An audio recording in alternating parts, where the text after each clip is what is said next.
and welcome back to Friday Reads, where we help you find your next read. I'm Jill. And I'm Julie, and today we're taking a break from read-alikes, and we're starting a new series. We're going to do duologies, trilogies, and series. So today is duology, which means 2 books, 1 plot, not exactly a sequel, but the plot continues over both books. So Jill, what's your first duology pick? So my first one is one of my favorite authors from the young adult. This is Mindy McGinnis. This is The Initial Insult is the first book, and the second book is The Last Laugh. So in The Initial Insult, welcome to Amatillo, Ohio, where your last name is worth more than money and secrets can be kept for a price.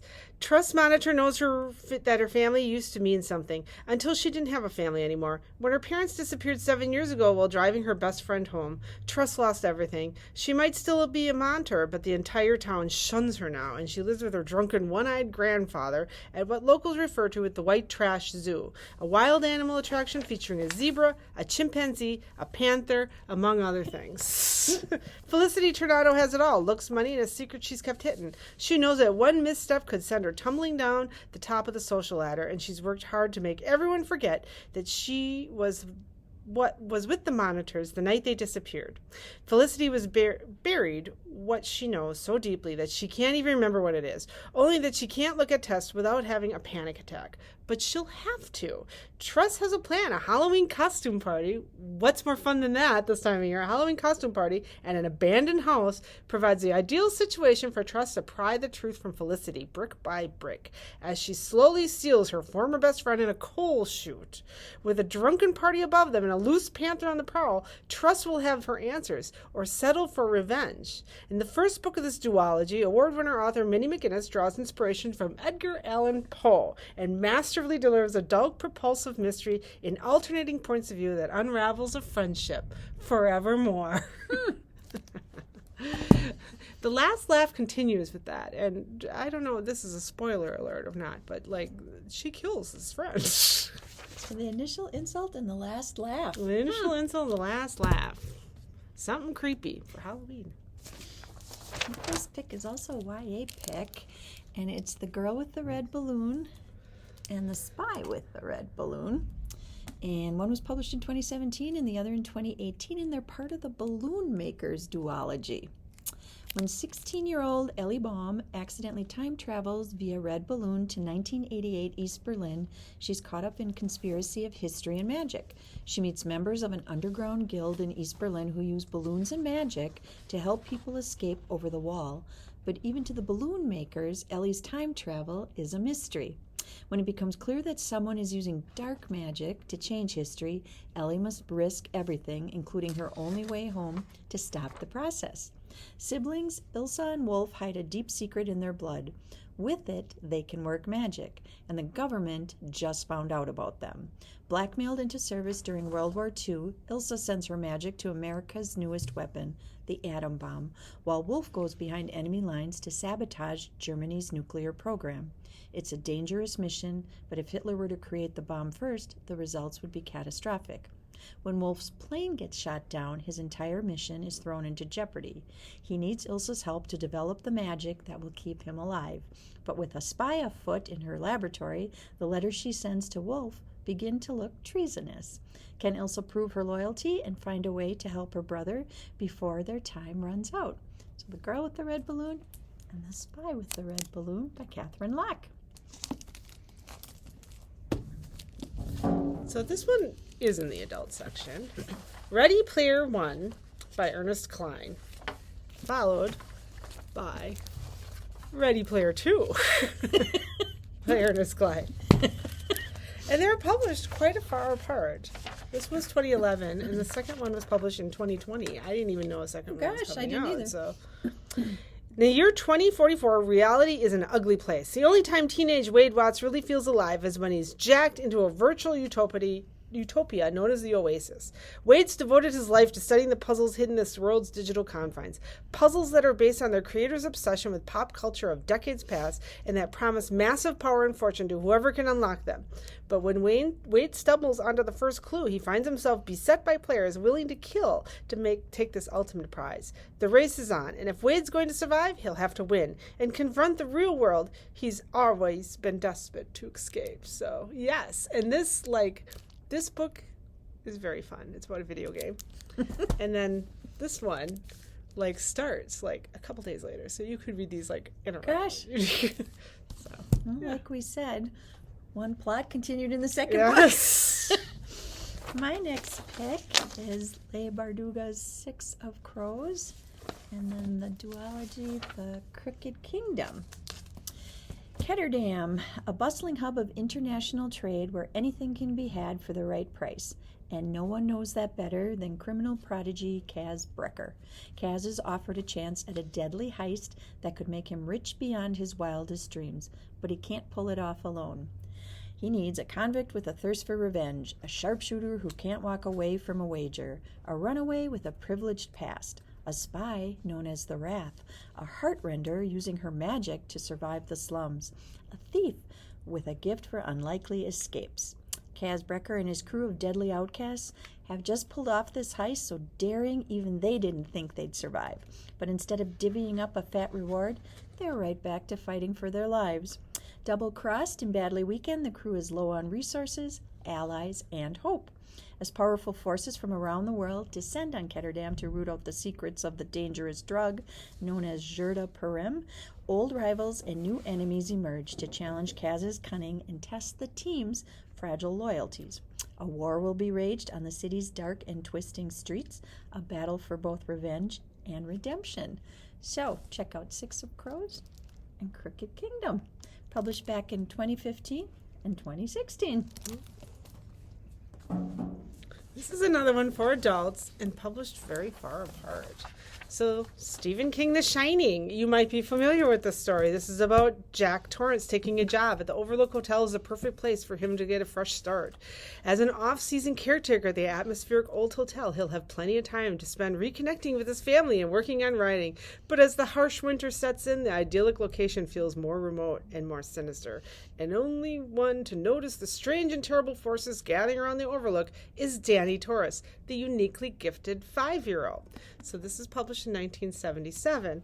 And then in 2013, we come out with Dr. Sleep, which is the story of that little kid that was in the hotel. Mm-hmm. He grows up in Dr. Sleep. So, yes, published in 2013. Stephen King returns to the characters and the territory of one of the most popular novels, The Shining, in this instantly riveting novel about the now middle-aged Dan Torrance, the boy protagonist in The Shining, and the very special 12-year-old girl he must save from a tribe of murderous paranormals. So if you want a little duology that's a little bit different, Stephen King. I should read Dr. Sleep. The Shining is one of my favorite Stephen King books. It's a little weird, but... Yeah, no, I love that book. Stephen King is weird, though. Scared myself reading that at night. My next pick is by Heather Walter, and I have Malice and Misrule, published in 2021 and published in 2022. Once upon a time, there was a wicked fairy who, in an act of vengeance, cursed a line of princesses to die. A curse that could be only broken by true love's kiss. You've heard this before, haven't you? The handsome prince, happily ever after. Utter nonsense. Let me tell you, no one in Briar actually cares about what happens to its princesses. Not the way they care about their jewels and elaborate parties and charm-granting elixirs. I thought I didn't care either, until I met her. Princess Aurora, the last heir to Briar's throne, kind, gracious, the future queen her realm needs, one who isn't bothered that I am Alice the Dark Grace, abhorred and feared for the mysterious dark magic that runs in my veins, humiliated and shamed by the same nobles who pay me to bottle hexes and then brand me a monster. Aurora says I should be proud of my gifts, that she cares for me, even though it was a power like mine that was responsible for her curse. But with less than a year until that curse will kill her, any future I might see with Aurora is swiftly disintegrating, and she can't stand to kiss yet another insipid prince. I want to help her. If my power began her curse, perhaps it can lift it. Perhaps together we could forge a new world. Nonsense again. Because we all know how this story ends, don't we? Aurora is the beautiful princess, and I am the villain.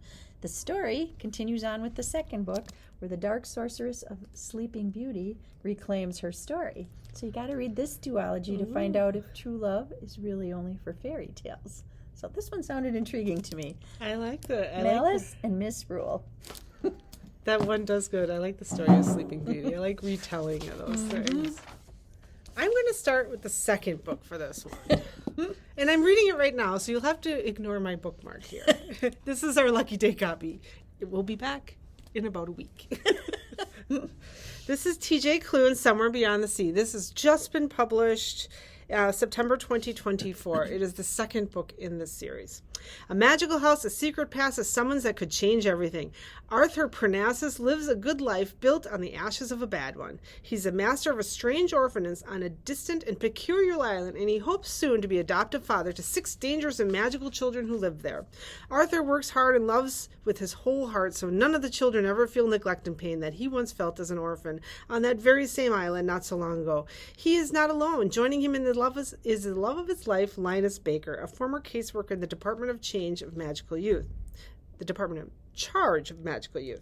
And there's the island sprite, Zoe Chapelwhite, and her girlfriend, Mayor Helen Webb. Together, they will do anything to protect the children. But when Arthur is summoned to make a public statement about his dark past, he finds himself at the helm of a fight for the future that his family of all magical people deserve. And when a new magical child hopes to join them on their island home, one who finds a power in calling himself Monster, a name that Arthur works so hard to protect the children from, Arthur knows they're at a breaking point. Their family will either grow stronger or fall apart. Welcome back to Mauritius Island. This is Arthur's story. So this is the first or the second one. The first one is all checked out, and so I only could get the Spanish copy. It is called The House on the Cerulean Sea, which is probably hard to read in Spanish, but this is what the cover looks like, and I think this is a great duology. I read the first one, so I'll have to get myself on hold for the second one. It's a little different because you think it's a kid's book, but it's not. It's not. My last pick is by Veronica Roth. It's Carve the Mark and the Fates Divide, published in 2017 and 2018. In a galaxy powered by the current, everyone has a gift. Sira, if I'm pronouncing her name right, is the sister of the brutal tyrant who rules the Shotet people. Her current gift gives her pain and power, something her brother exploits, using her to torture his enemies. But she is much more than just a blade in her brother's hand. She's resilient, quick on her feet, and smarter than he knows. Akos is the son of a farmer and an oracle from the frozen nation planet of Thuve. Protected by his unusual current gift, he is generous in spirit, and his loyalty to his family is limitless.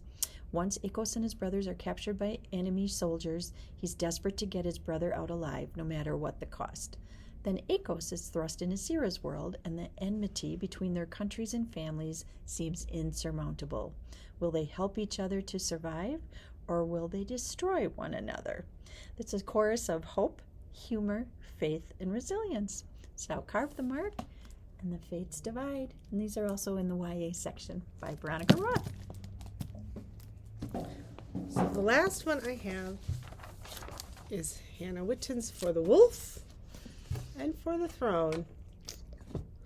The first daughter is for the throne. The second daughter is for the wolf. As the only second daughter born in centuries, Red has one purpose: to be sacrificed to the wolf in the wood in the hope he'll return the world's captured gods.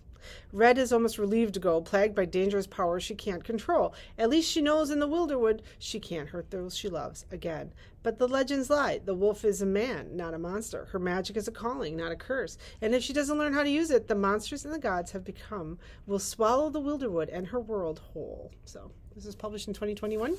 And the second book, For the Throne, is about the first daughter. Because, So, yeah. Well, we hope that we gave you some ideas for a duology. If one book is just not enough for the story and you got to have two, we gave you some ideas. Thank you for watching our videos. We had good responses to our read-alike videos, so we hope you're going to enjoy our duologies, trilogies, and series as we talk about those. Find our videos on Facebook, our YouTube channel, and the Kimberly Public Library website. And until next time, happy reading. Bye. Bye-bye.